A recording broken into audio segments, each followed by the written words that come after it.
Bonsoir à tous, bienvenue dans votre émission La Réunion Léla. On espère que la santé va bien. En tout cas, pour l'instant, c'est ce qu'il nous reste et il faut la protéger. On va découvrir ce soir quelque chose que peut-être que certains d'entre vous connaissent, l'écriture engagée. On va en parler dans Causement Réunionnais.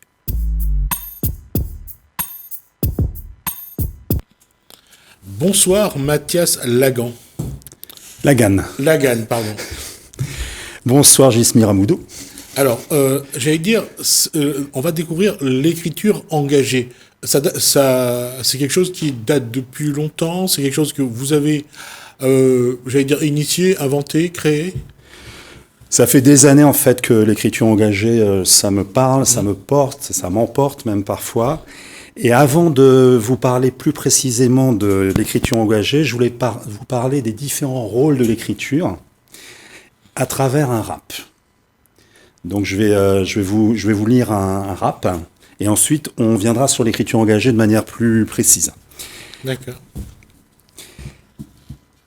Écrire pour crier, pour hurler sa peine, écrire pour exister, pour résister à tout, écrire pour s'affirmer, pour affirmer sa voix, écrire pour s'en sortir, pour sortir du triste, écrire pour être libre, pour vivre à 100%, écrire pour être seul mais pas être solo, écrire pour être heureux et le partager, écrire pour s'élever et s'enivrer de rêves, écrire pour être debout et jamais soumis, écrire pour être compris et pour comprendre, écrire pour s'excuser et pour excuser. On est toutes et tous fragiles et friables, humains tout simplement. Écrire pour célébrer, pour jubiler, écrire pour s'émerveiller, pour chanter, écrire pour admirer, pour danser, écrire pour voyager, écrire pour réveiller les consciences, écrire pour aimer et pour aimer comme un frère, écrire pour être bien et créer, écrire pour être seul avec ses personnages, écrire pour être inspiré et inspiré, écrire pour se retrouver et trouver la lumière, écrire pour crier à la face du monde « Je suis, je lui », écrire pour se recentrer, pour s'excentrer, écrire pour se retrouver, pour comprendre, écrire pour s'unifier, pour unifier, écrire pour tresser un nouveau monde, un autre monde plus beau, plus haut. L'écriture engagée, donc c'est une partie de l'écriture, ça veut dire qu'à travers l'écriture, on va se battre pour ses valeurs. Ça peut être la tolérance, le droit à la différence, les droits des femmes, le droit à la libre expression, toutes sortes de droits. Et c'est cette écriture-là, ce que je vous propose, c'est d'illustrer, pour mieux comprendre ce que ça veut dire, à travers des textes. Alors, l'écriture, déjà, au départ, c'était de mettre sur un support, papier généralement, quelque chose qu'on a envie de dire, d'exprimer. Oui. D'accord ? L'écriture, c'est une expression. Tout à fait. D'accord. Quand on ajoute engagé, ça veut dire que il y a quelque chose de fort qu'on essaye de dire à travers ce qu'on écrit. Complètement. On s'engage totalement, on engage son être. Hein. Lorsqu'on écrit, par exemple, et je lirai un texte tout à l'heure, pour les droits des femmes, on s'engage totalement pour que justement ces droits soient respectés. Si on ne le fait pas totalement, l'écriture va s'en ressentir. On écrira moins bien. D'accord. Alors, dans le temps, à quel moment on a commencé vraiment à utiliser l'écriture comme un engagement ? Alors, dans l'histoire, je pense qu'il y a toujours eu, à partir du moment où on a commencé à écrire, on a écrit sur la nature, mais on a écrit aussi pour s'engager. On a écrit parce qu'on n'était pas d'accord avec le régime sous lequel on vivait. On a écrit parce qu'on aurait voulu plus de liberté, plus d'égalité, plus de fraternité. Ça date de la nuit des temps. Et à quel moment l'écriture engagée a vraiment commencé à être, j'allais dire, à être conceptualisée et à avoir cette force dans l'expression ? Avec Voltaire, je pense qu'avec Voltaire particulièrement. Voltaire a apporté une force, une intelligence, un courage à travers ses différents écrits qui datent d'avant la Révolution et qui ont inspiré les révolutionnaires. Alors on va juste, pour Voltaire, on va juste rappeler ce que lui, il disait. Je ne suis pas d'accord avec ce que vous dites, mais je me battrai pour que vous puissiez le dire. Tout à fait ça. Donc là, on voit que l'écriture, et puis il y aura un auteur qui va dans un journal montrer à quel point l'écriture est importante. C'était Émile Zola pour l'affaire Dreyfus. Bien sûr. J'accuse, le titre de une de son journal à ce moment-là. Tout à fait. Il a fallu aussi du courage, parce que pour être engagé, il faut du courage. Tout à fait, effectivement. Et c'est pour montrer que comment l'écriture, justement, comment les gens se sont engagés à travers, et l'ont démontré à travers l'écrit, à travers leur écriture. C'est quelque chose dont on se rend pas compte, mais surtout le 19e siècle va... 19e siècle et jusqu'à la fin du 20e, l'écrit va avoir un rôle important. Et si on pense à cet auteur russe que j'ai du mal à prononcer, dont j'ai du mal à prononcer le nom, Solzhenitsyn, qui se retrouve au goulag parce que dans un courrier, il va insulter Staline, je crois, pour vous montrer que l'écriture a aussi son revers. Hein. C'est le prix à payer. Oui, mais alors là, justement, c'est ça qui est intéressant, c'est que, moi, c'est mon avis, hein. D'abord, l'écrit, peut-être moins à travers les livres, mais à travers les réseaux sociaux, hein, il peut avoir une puissance énorme, puisqu'effectivement, Internet permet la diffusion. Après, s'engager en insultant, je ne crois pas que ça soit la meilleure solution. On peut, effectivement, il y a d'autres moyens de s'engager et de faire avancer des causes que... en dénigrant les personnes, j'en suis sûr. Je crois que tout est dans ce qu'on a envie de dire. Est-ce qu'on veut prendre le temps de dire les choses, donc de mettre la forme, plutôt que parfois d'être brutal, d'être direct, d'être violent, à partir des mots qu'on écrit? Oui. Moi, j'ai écrit un texte, hein, je ne sais pas si j'aurai le temps de le lire, j'ai écrit un texte suite à ce qui se passe en Iran actuellement, les femmes iraniennes, hein, qui sont tuées. Alors, on va juste rappeler qu'il y a une jeune femme qui a été contrôlée par une brigade des mœurs. En Iran, il y a des brigades qui vérifient que les femmes sont suffisamment couvertes lorsqu'elles sortent dans la rue, quand elles vont faire leurs courses. Et il y avait une jeune femme qui n'avait pas couvert suffisamment ses cheveux. Et ils s'en sont pris à elle, et malheureusement, elle en est morte.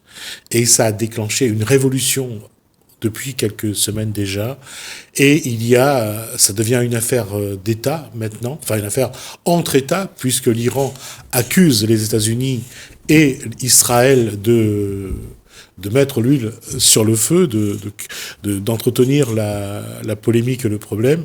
On voit là encore les mots, on voit encore la force des mots, mais c'est vrai que pour défendre la cause des femmes, les mots aujourd'hui, mettre des mots sur ces mots, c'est pas simple. C'est pas simple. Alors moi, je vous propose de lire un texte à ce sujet. On va en parler après si vous le souhaitez. Je m'appelle Zoya et tout ce que je veux, c'est qu'on me respecte en tant que femme, en tant qu'être. Je m'appelle Zina et je ne veux pas subir. Je veux être libre en tant que femme, en tant qu'être. Je m'appelle Tala. Je veux pouvoir me déplacer sans aucune peur, en tant que femme, en tant qu'être. Je m'appelle Shiraz. Je veux la paix, pour ma famille, mon pays, en tant que femme, en tant qu'être. Je m'appelle Shaya, et je veux exercer le métier que j'ai choisi, en tant que femme, en tant qu'être. Je m'appelle Sanam, et je veux épouser l'homme que j'aimerais, en tant que femme, en tant qu'être. Je m'appelle Sajida, et je veux m'habiller, comme bon me semblera, en tant que femme, en tant qu'être. Je m'appelle Machid. Je ne veux plus d'ordre, je veux vivre ma vie, en tant que femme, en tant qu'être. Je m'appelle Nima, je ne veux plus d'injustice. Je veux vivre en harmonie, en tant que femme, en tant qu'être. Je m'appelle Sadaf, je ne veux plus de violence. Je veux être en sécurité, en tant que femme, en tant qu'être. Je m'appelle Niloufar, je veux m'exprimer librement. Je veux être écoutée, en tant que femme, en tant qu'être. Je m'appelle Marjane, je veux aller à l'école. Je veux pouvoir me former, en tant que femme, en tant qu'être. Et on le voit, la femme, ça fait maintenant quelques millénaires que la femme essaye d'exister. Et lorsque on dit que l'écriture, c'est quelque chose, et je prends toujours l'exemple d'Aurore Dupin, George Sand, qui, pour pouvoir écrire et pu être publié à son époque, a dû choisir un nom d'homme, George Sand, plutôt qu'Aurore Dupin, pour être publié. Et entre autres, il y a une histoire qui a été livrée aux enfants sous forme de dessin animé, c'est celle de Mulan, une jeune fille chinoise. Apparemment, c'est une histoire qui, aujourd'hui, a fait l'objet de deux ou trois films. Il y a une jeune fille qui, pour aller combattre à la place de son père, qui est malade et handicapé, choisit de devenir un garçon. Donc, on montre aussi ce côté où la femme n'a pas la même place que l'homme, que la femme n'est pas respectée comme un homme, et on voit que pour essayer de gagner un peu en émancipation, elle doit agir avec parfois avec parfois beaucoup d'intelligence surtout. Oui, et de ruse, mais je pense que c'est aussi le rôle des hommes. C'est pour ça, moi, je me considère comme féministe, dans le sens où je crois que j'ai un rôle à jouer dans la défense des droits des femmes en tant qu'homme. D'ailleurs, j'essaye souvent, j'ai écrit un texte aussi à ce sujet, même 3 textes, j'essaie souvent de me mettre à la place d'une femme. Comment une femme peut vivre, ne serait-ce que les regards qu'elle peut subir dans la rue. Vous voyez ? Féministe, c'est ça, c'est se dire comment on peut faire pour que les femmes soient pleinement égales, aient les mêmes droits, ne serait-ce que même s'il y a eu beaucoup de progrès, égalité des salaires, comment ça commence par ça, ça commence par là, égalité dans les conseils d'administration, là aussi, ça y est, ça se fait. Bon, donc il y a plein d'avancées. Il y a plein d'avancées, et moi je les encourage, et en tant que citoyen engagé, et pour, répondre à ce qui a été dit par le président de la République, pas plus tard qu'hier, il encourage les citoyens à s'exprimer, à être force de proposition. Je le faisais déjà. Le fait d'être encouragé, c'est encore mieux, mais je pense qu'on a tous un rôle, on n'est pas obligé de passer par les députés, par les sénateurs, par tous nos représentants, pour dire, voilà, nous, voilà ce qu'on peut proposer, voilà ce qui pourrait être amélioré, voilà les idées qu'on a. On a tous des idées, il faut pouvoir les porter et ensuite être écouté, effectivement. Se pose la question de la valeur de l'individu, à savoir quel est son savoir, qu'est-ce qu'il dispose comme outil pour pouvoir les utiliser pour dire les choses, pour les écrire. Parce que il y a ceux qui sont capables de dire les choses de manière très intelligente et ça ne crée pas de conflit ou de polémique. Et puis il y a ceux qui sont, dans leur façon d'être, ils sont plutôt brutales et ça déclenche des polémiques, ça déclenche des conflits. Alors qu'est-ce qu'il faut dire? Tout à l'heure, je parlais de Solzhenitsyn, qui, dans sa lettre, insulte Staline et qui se retrouve au goulag. Ça montre bien que parfois, on ne met pas la forme. On est brut de décoffrage, comme on va dire. On le met comme on a envie de le dire, comme on a envie que l'autre entend. Oui, mais alors on parle de Russe. Il y a un autre Russe que moi j'ai découvert, ou presque redécouvert au moment de sa mort, c'est Gorbatchev. Et Gorbatchev, c'est très fort ce qu'il a fait, parce que effectivement, il est arrivé dans un pays, à l'époque c'était l'URSS, on sait quelle tradition il y a l'URSS. C'était la fin du pacte de l'Est dans les années 90, donc la fin du pacte de l'Est. Je ne sais pas, le pacte de l'Est, je ne dis pas de bêtises. Le pacte de Varsovie. Le pacte de Varsovie, je crois. Alors il y avait l'OTAN d'un côté, et puis il y avait le pacte de Varsovie, les pays qui étaient avec la Russie et les pays qui étaient avec les États-Unis. C'était les deux grands pays qui faisaient face dans ce qu'on appelait la guerre froide. C'est ça. Et après la détente. Il y a eu aussi cette posture où on voit que ce n'était pas évident à ce moment-là, de dire quelque chose sans que ça soit pas totalement démembré pour savoir qu'est-ce qu'il y a derrière, qu'est-ce qui est dit, est-ce que c'est un code, est-ce que l'écriture avait une valeur qu'on ne soupçonnait pas beaucoup à ce moment-là. Oui, bien sûr, bien sûr.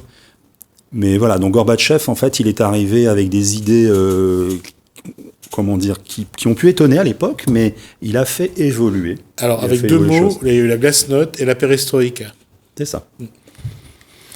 Et qu'est-ce que je voulais dire d'autre? Alors, l'engagement, ça peut être aussi, et moi je suis très sensible à ça, hein, l'engagement à travers l'écriture. Moi j'écris aussi des textes de chansons concernant des enfants qui souffrent. En me disant, voilà, c'est des textes qui pourront être lus par un enfant, et l'idée c'est que ce sont des textes qui pourront les aider. Et je vous propose d'en lire un. D'accord. Je vous propose d'en lire un. Alors, donc il y a 2 couplets, un refrain. Elle s'appelle Maria. Elle a à peine 8 ans. Et sous la mitraille, elle voudrait fiche le camp. Son pays est en guerre depuis bientôt 15 ans. C'est son horizon la guerre. Elle voudrait s'en aller. Alors un jour c'est décidé. Elle part avec sa poupée. Et toute sa famille dans le sud, loin des canons et des scuds. Un camion militaire les emporte vers une autre vie en eau forte. Maria espère un jour revenir dès que cette guerre sera finie. Là, c'est un camp qui les attend avec ses tentes, ses réfugiés, ses problèmes d'approvisionnement, mais Maria entend s'y amuser. Elle et sa poupée courent dans les allées de leurs jambes libres. Aucune pétarade, aucune fusillade. C'est déjà une victoire, en attendant mieux. Et le refrain ? Et si l'on écoutait toutes les Marias qui souffrent et qui en ont assez, d'un monde qui tourne pas rond, d'un monde qui tourne canon, et si on les écoutait pour semer des graines d'amour partout, dans tous les champs de bataille, pour les plus belles semailles, alors toutes les Marias du monde et leurs poupées chanteraient l'hymne joyeux, l'hymne heureux, d'une terre apaisée où rien ne gronde. Bravo. Et juste pour faire écho à ça, pour ceux qui connaissent un peu la variété française, il y a une chanson de Jean-Jacques Goldman qu'on peut, je dirais, à la rigueur mettre un peu en parallèle. Elle s'appelait Sarah. C'est l'histoire d'une jeune fille, pareil, qui est dans les ghettos et qui va malheureusement ne pas... C'est la guerre 39-45 et elle ne sortira pas vivant, un peu comme l'histoire d'Anne Frank en Pologne, qui elle aussi malheureusement ne survivra pas à la Seconde Guerre mondiale. Mais c'est vrai que ce genre de texte montre combien les enfants et les filles aussi, bien sûr, ont beaucoup souffert de la guerre. Et le dire, je crois que ça permet aussi d'exorciser un petit peu la souffrance. Le dire, oui, bien sûr. Le dire. Et en fait, ce que j'écris, quand j'écris un texte de chanson, c'est toujours dans l'idée, ça ne sera jamais la tristesse qui l'emportera. Il y aura toujours à la fin la lumière, de la même manière qu'Anne Frank, en fait, a écrit aussi des textes, alors pourtant qu'elle était enfermée dans un appartement caché. Voilà. Mais malgré tout, elle a écrit des textes lumineux, quoi, plein d'optimisme. Donc toujours cette idée. Ah oui, ça c'est vrai. Elle a toujours voulu, toujours vu la vie lumineuse. Elle était toujours positive dans son écriture. Ça reste quelque chose qu'il faut bien sûr dire. Et même quand on parle d'écriture, le texte de Guy Môquet qui est lu par le président, qui a été demandé, c'est un jeune garçon qui a été fusillé pendant la Deuxième Guerre mondiale par les Allemands et qui envoie une lettre à sa mère. Il a 17 ans et son texte est magnifique et positif aussi. Oui, c'est ça. Ouais. C'est ça. Toujours en fait, voilà, toujours penser. Moi, alors, j'ai pas toujours écrit comme ça. Il faut être honnête. Mais depuis 2-3 ans, j'ai fait le choix d'écrire toujours de manière constructive. Il y a toujours quelque chose qu'on va construire derrière. Quelque chose de l'ordre de la résilience aussi. Donc voilà. Et donc l'engagement, ça peut être aussi un engagement contre les violences conjugales. Donc, si vous avez un texte. Je n'ai pas un texte. Par contre, je voulais juste dire que sur sur ma page collective Facebook, c'est une page collective, hein, Facebook Mathias Lagan, j'alerte, je mets des alertes pour des personnes qui sont victimes de violences conjugales, hommes ou femmes, quel numéro de téléphone, quel site internet.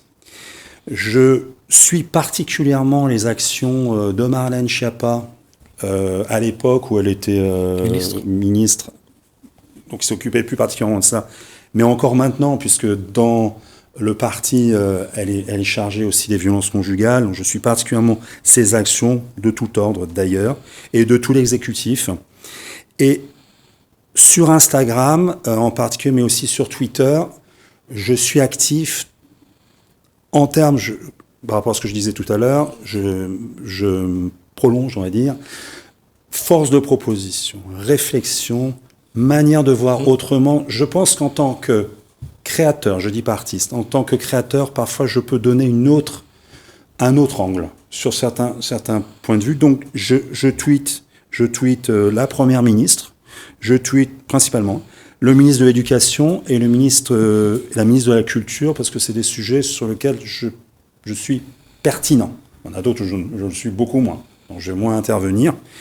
Et en fait, pour engagement contre les violences conjugales, j'ai pas de texte là. En revanche, j'ai un texte. Si j'étais une femme, je peux vous le lire.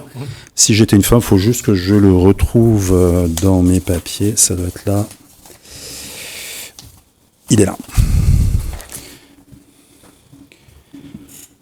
Donc, là, je me mets dans la peau d'une femme. Assez de ces propos sexistes, ce n'est pas respectueux. Et jamais drôle. Messieurs, mettez-vous à notre place. Aimeriez-vous qu'on vous traite ainsi ? Que cherchez-vous à prouver ainsi ? Faire rire, nous déstabiliser, nous dominer ? Sachez que vous pouvez nous perturber, voire nous traumatiser. Alors, comportez-vous en gentleman, messieurs, en gentleman. Merci Mathias Lagan, puisqu'on a déjà dépassé les 20 minutes qui nous a imparties. On est même déjà dépassé de 22 minutes. Merci pour cette première, prise de contact et voir un petit peu ce que vous faites. On aura l'occasion de vous revoir, régulièrement sur le plateau avec vos textes et voir un petit peu comment s'engager à travers l'écriture, puisque vous parlez d'écriture engagée. Merci à vous. Merci Mathias Lagan. Donc, et là, on parle d'écriture engagée. Merci à vous de nous avoir suivis. Merci Hélène, merci François. Je vous dis à bientôt.